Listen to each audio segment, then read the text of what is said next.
মহান আল্লাহ তাআলা কতই করুণাময়, কত দয়াশীল, কত দয়া হলে এই প্রকৃতিকে বৃষ্টির মাধ্যমে এত সুন্দর করে তুলতে পারেন। আসলে আল্লাহ তাআলা অনেক দয়ালু, কিন্তু আমরা সেটা বুঝতে পারি না এবং আমরা বুঝেও না বুঝার ভান করি অনেক সময়। তো আল্লাহ তাআলার গুণগান আমরা গাই না, কারণ আল্লাহ তাআলার গুণগান গাইলে আল্লাহ তাআলা খুশি হবেন।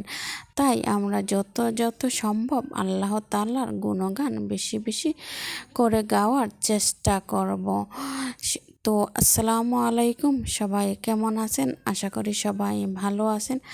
তো এই যে আল্লাহ তাআলার রহমতের বৃষ্টি বর্ষিত হচ্ছে, এই যে দেখতে পাচ্ছেন, বৃষ্টির সাথে সাথে প্রকৃতিটা যে কত সুন্দর হয়ে গেছে, সেটা আসলে নিজের চোখে না দেখলে সেটা বিশ্বাস করা যায় না। আল্লাহ তাআলা কত মহান এবং কত দয়ালু এবং কত পরম করুণাময়। আসলে আল্লাহ তাআলার গুণগান বলে শেষ করা যাবে না, কখনোই শেষ করা যাবে না। তো আজকে আমি এই বৃষ্টির দিনে রান্না করব। তো বৃষ্টির দিনে কি রান্না করব সেটাই আপনাদের সাথে আমি শেয়ার করব। এখানে আমি মুরগির মাংস নিয়েছি, এটা হচ্ছে পোলট্রি মুরগি। তো পোলট্রি মুরগিটা আমি সুন্দর করে কেটে ধুয়ে পরিষ্কার করে নিয়েছি। এখন এগুলাতে আমি ভালোভাবে লবণ, হলুদ, মরিচের গুঁড়া, ধনে গুঁড়া দিয়ে ভালোভাবে মেখে ম্যারিনেট করে নিচ্ছি এবং ম্যারিনেট করা আমার প্রায় হয়ে গেছে। তো এখন আমি চুলাতে চলে যাব। এই যে চুলাতে একটা পরিষ্কার প্যান বসিয়েছি, এতে পরিমাণ মতো সয়াবিন তেল অ্যাড করে দিয়েছি। এখন তেলটা গরম করে নেব।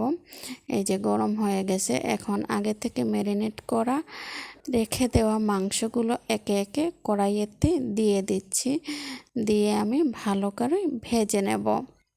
কারণ পোলট্রি মুরগিটা ভেজে রান্না করলে একদম দেশি মুরগির মতোই স্বাদ হয়।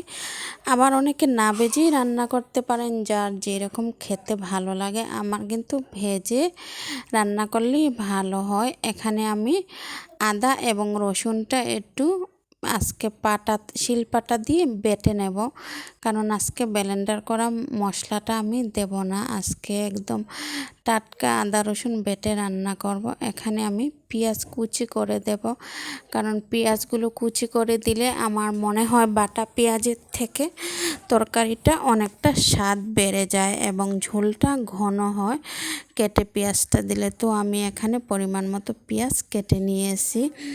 তো চলে যাব আবারও আমি চুলাতে।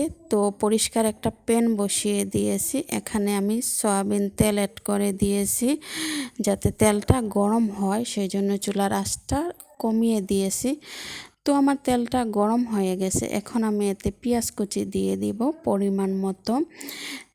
দিয়ে দিছি পেঁয়াজ কুচিটা আমি লাল লাল করে ভেজে নেব। এতে অল্প পরিমাপে আমি লবণও অ্যাড করে দেব, যাতে পেঁয়াজগুলো সিদ্ধ হয়ে যায় তাড়াতাড়ি। তো এখন হালকা নেড়ে চেড়ে দেব আমি, যে হালকা নেড়ে চেড়ে দিলাম। তো আমি নেড়ে চেড়ে দেওয়ার পরে এখানে আবার পেঁয়াজটা হালকা বাদামি কালার হয়ে যাওয়ার পর আমি এখানে আদা এবং রসুন পেস্ট দিয়ে দিয়েছি, দিয়ে আবারও হালকা নেড়ে চেড়ে দিলাম।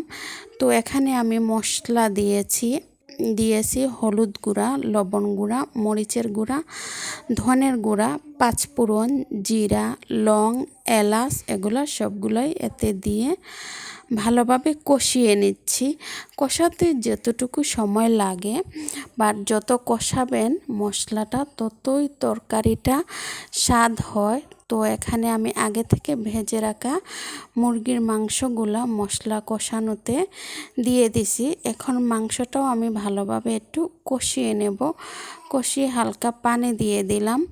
তো পানি দিয়ে আমি কিছুক্ষণ জাল দেব এতে। এই যে ব্লক এসে গেছে আমার তরকারিটা, এই যে দেখতে পাচ্ছেন খুবই সুন্দর কালার একটা এসেছে, কারণ ভেজে রান্না করলে খুব সুন্দর একটা কালার হয়। যারা পোলট্রি মুরগি খেতে পারেন না তারা এরকম ভেজে রান্না করবেন। দেখুন আমার তরকারিটা খুব সুন্দর কালার হয়েছে।